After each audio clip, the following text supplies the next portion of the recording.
మాజీ MLA Vallabhaneni Vamsi custody పిటిషన్పై ఇవాళ విజయవాడ కోర్టులో విచారణ జరగనుంది. గన్నవరం టీడీపీ కార్యాలయంపై జరిగిన దాడికి ప్రత్యక్ష సాక్షి ప్రధాన ఫిర్యాదుదారు సత్యవర్ధన్ను బెదిరించి కిడ్నాప్ చేసిన కేసులో వల్లభనేని వంశీని 10 రోజుల కస్టడీకి ఇవ్వాలని పోలీసులు పిటిషన్ దాఖలు చేశారు. మరోవైపు కేసులో బెయిల్ మంజూరు చేయాలని జైల్లో సౌకర్యాల కోసం వంశీ దాఖలు చేసిన పిటిషన్ పైన విచారణ జరగనుంది.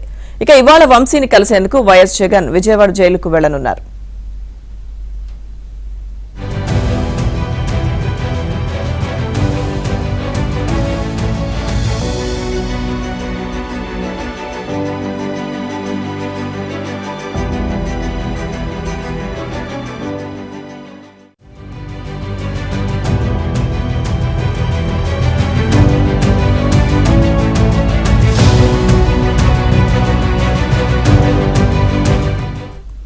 మాజీ ఎమ్మెల్యే వల్లభనేని వంశీ కస్టడీ పిటిషన్పై ఇవాళ విజయవాడ కోర్టులో విచారణ జరగనుంది. గన్నవరం టీడీపీ కార్యాలయంపై జరిగిన దాడికి ప్రత్యక్ష సాక్షి ప్రధాన ఫిర్యాదుదారు సత్యవర్ధన్ను బెదిరించి కిడ్నాప్ చేసిన కేసులో వల్లభనేని వంశీని 10 రోజుల కస్టడీకి ఇవ్వాలని పోలీసులు పిటిషన్ దాఖలు చేశారు.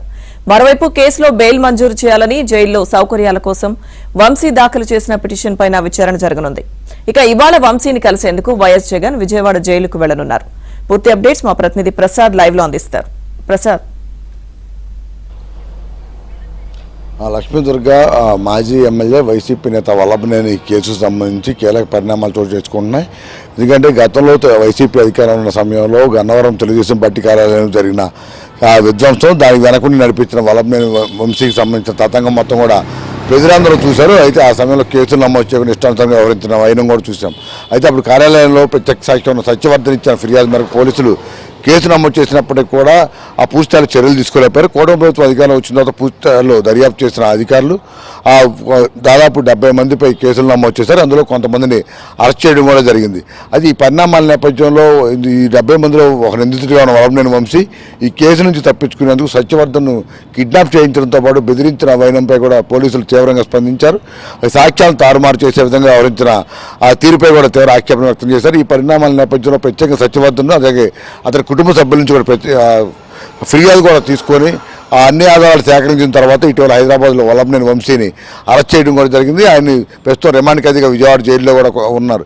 ఈ పరిణామాల నేపథ్యంలో ఇప్పటికే 161 కింద పోలీసులు సత్యవర్ధన్ నుంచి స్టేట్మెంట్ తీసుకోవడం, ఎక్కడెక్కడ ఏ ప్రాంతాల్లో ఎవరెవరు అతను సంప్రదించారు, ఏ విధంగా బెదిరించారు, ఎక్కడికి తీసుకెళ్లి ఇబ్బందులు పెట్టారనే అంశాలపై కూడా ఆయన స్పష్టంగా చెప్పడం జరిగింది. అయితే న్యాయ పరిభాషలో కోర్టులో కూడా వాంగ్మూలం ఇచ్చిన నేపథ్యంలో దాన్ని సాక్షిగా పరిగణించే వీలున్న నేపథ్యంలో నిన్న న్యాయాధికారి అప్పారావు సమక్షంలో సత్యవర్ధన్ మొత్తం జరిగిన తతంగం, అలాగే వల్లభనేని వంశీ అనుచరులు ఏ విధంగా ఇబ్బందులు పెట్టారు, బెదిరించిన వైనం, అలాగే కారులో తీసుకెళ్లి కొట్టిన పరిస్థితులు అన్నీ కూడా వివరించినట్టు కూడా తెలుస్తూ ఉంది. ఈ మొత్తం రికార్డు కూడా చేసినట్టు కూడా చెప్తా ఉన్నారు. ఇప్పుడు ఏదైతే స్టేట్మెంట్ ఇచ్చాడో ఆ స్టేట్మెంట్ ఆధారంగానే రేపు కోర్టులో విచారణ కూడా కొనసాగే అవకాశం ఉంది. అదేవిధంగా ప్రస్తుతం ఈ వల్లభనేని వంశీ ఇందులో కనుక తాను ఉద్దేశపూర్వకంగా సాక్ష్యాన్ని తారుమారు చేసినట్టు రుజువు అయితే శిక్షలు కూడా మరింత పడే అవకాశం ఉందని కూడా న్యాయవాదులు అభిప్రాయపడతా ఉన్నారు. మరోవైపు కోర్టులో కూడా నిన్న నుంచి కూడా వల్లభనేని వంశీ కేసుకు సంబంధించి తీవ్రంగా వివిధ అంశాలపై కూడా పిటిషన్లు కూడా దాఖలయ్యాయి. ప్రధానంగా ఒకటి, వల్లభనేని వంశీకి సంబంధించిన న్యాయవాదులు అతని ఆరోగ్యరీత్యా నడువు నొప్పి వల్ల కింద పడుకోలేకపోతున్నారు, అందువల్ల మంచం ఒకటి ఏర్పాటు చేయాలి. అదేవిధంగా అక్కడ ఫుడ్ సరిగా లేనదు, తనకి పడతలేదన్న కారణాలు చూపుతూ ప్రధానంగా ఇంటి దగ్గర నుంచి ప్రతిరోజు కూడా భోజనం తీసుకువచ్చే సదుపాయాలు కల్పించాలని చెప్పి న్యాయమూర్తికి విన్నవిస్తూ పిటిషన్ దాఖలు చేశారు. మరోవైపు అతని ఆరోగ్యరీత్యా బెయిల్ కూడా మంజూరు చేయాలి, విచారణకు అన్ని విధాలు సహకరిస్తారంటూ కూడా మరో పిటిషన్ కూడా దాఖలు చేశారు. ఈ 2 అంశాలను కూడా పరిశీలించిన న్యాయమూర్తి విచారణ ఈ రోజుకు వాయిదా వేశారు. అదేవిధంగా మరోవైపు పోలీసులు కూడా ఈ కేసుకు సంబంధించి మరింత లోతైన దర్యాప్తు చేయాల్సి ఉంది. ఇందులో పాత్రదారులు, సూత్రధారులను గుర్తించేందుకు వల్లభనేని వంశీని తాము 10 రోజుల పాటు కస్టడీకి ఇవ్వాలని కూడా పిటిషన్ దాఖలు చేశారు.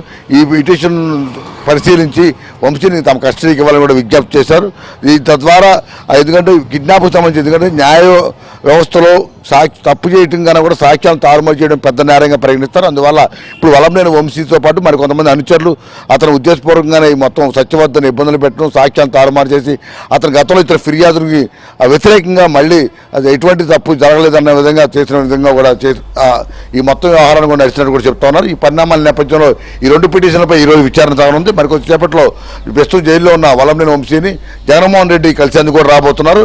దీంతో మొత్తం ఈరోజు కోర్టులో ఈ విచారణపై ఎటువంటి అంశాలు వెలుగులోకి వస్తాయి. న్యాయమూర్తి ఏ విధంగా తీర్పిస్తారు అనే అంశాలపై కూడా అందరూ ఆసక్తిగా ఎదురు చూస్తున్నారు.